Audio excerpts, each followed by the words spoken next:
A gente decidiu convidar aqui para participar hoje do SP com a gente o doutor Azor Lopes da Silva Júnior. Ele é coordenador da Comissão de Segurança Pública da OAB de Rio Preto, que ele também é doutor em Sociologia. Pode explicar para a gente esse comportamento da sociedade, um fenômeno que a gente não via até então no interior. A gente estava habituado a ver mais perto das capitais, né? Esses crimes tão descaradamente, não só de madrugada, mas de dia também. Doutor Azor, eu mostrei aqui na sexta-feira e nessa reportagem da Thaís, ela chamou mais uma vez, aquela pessoa, aquele suspeito, e é assim que a gente tem que tratar, né?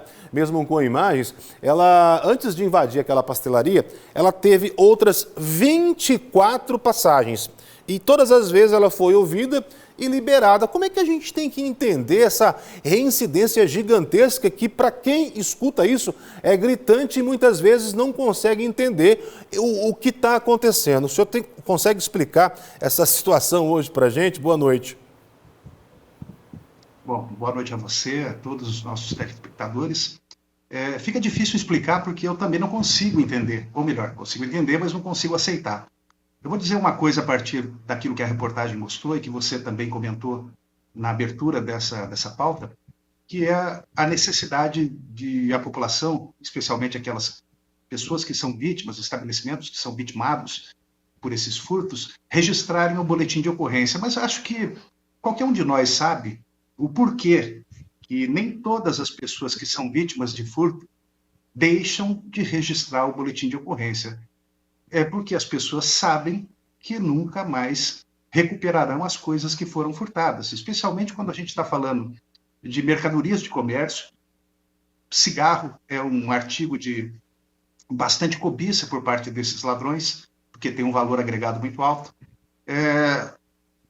As pessoas simplesmente desacreditam que vão recuperar as coisas. Por isso, elas não querem colaborar, perdendo tempo, muitas vezes, numa delegacia de polícia, para fazer um mero registro de ocorrência.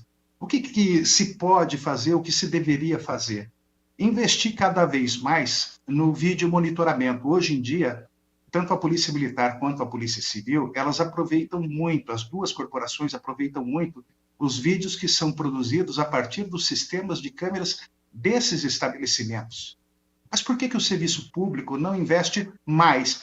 Rio Preto investe já há bastante tempo em câmeras de monitoramento, principalmente nessas duas regiões que você mostrou e que foram objeto da matéria, tanto no Calçadão, Centro Comercial de Rio Preto, quanto também as margens da represa. Mas é preciso mais do que isso, e é preciso, veja que um dos comerciantes da represa, ele disse, olha, seria preciso que passassem mais viaturas, mais motos, a presença. Mas a reportagem mesmo mostrou que esses furtos vêm acontecendo, no mais das vezes, das madrugadas. E aí vem a pergunta, quem é que pratica esses furtos?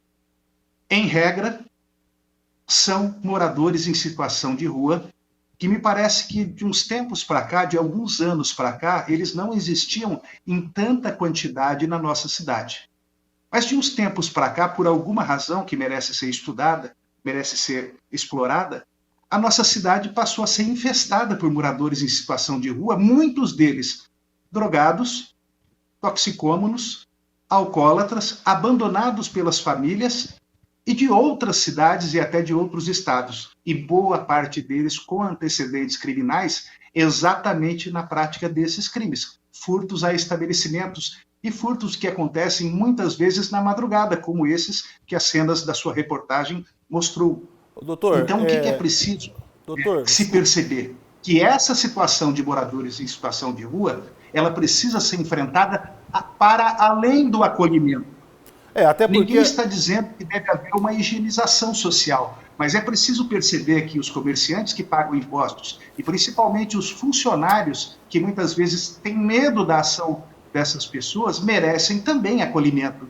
Não é só o morador em situação de rua que merece ser acolhido. Então é preciso investir em tecnologia, é preciso investir em alarmes, é preciso também investir em dissuadir a criação de espaços que são hoje públicos ocupados por moradores em situação de rua e que vivem na ociosidade praticando crimes nas madrugadas. Ô, doutor, eu só queria interromper o senhor para dizer o seguinte, né? A gente sabe dessa problemática, tem a questão social. Quem quer voltar a ter dignidade, muitas vezes aceita as propostas que são colocadas pelo município e outros órgãos também. A gente vê muito bem isso, mas a gente sabe também que tem muita gente foragida da justiça. Em geral, é isso que acontece.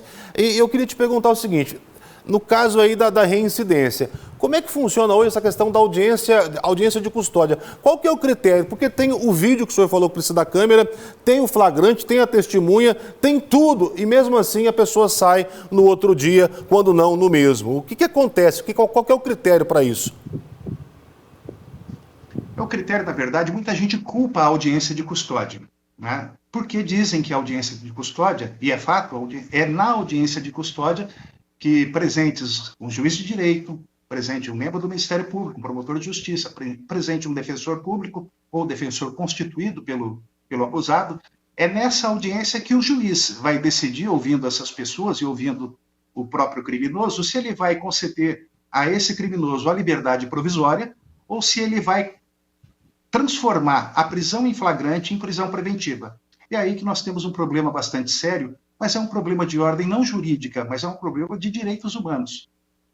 Há um princípio constitucional da presunção do estado de inocência. Mas também há uma possibilidade, do outro lado, se de um lado a qualquer um é dado o direito de se ver processado e representado por um advogado e só ser condenado e depois, então, conduzido à penitenciária depois dessa condenação, com trânsito em julgado, de outro lado, também a própria Constituição garante um direito à sociedade, que é o direito à prisão provisória, quando situações como essa que você acabou de narrar acontecem, porque é absolutamente estúpido, e a nossa Constituição não é estúpida. Ela prevê a possibilidade da prisão preventiva.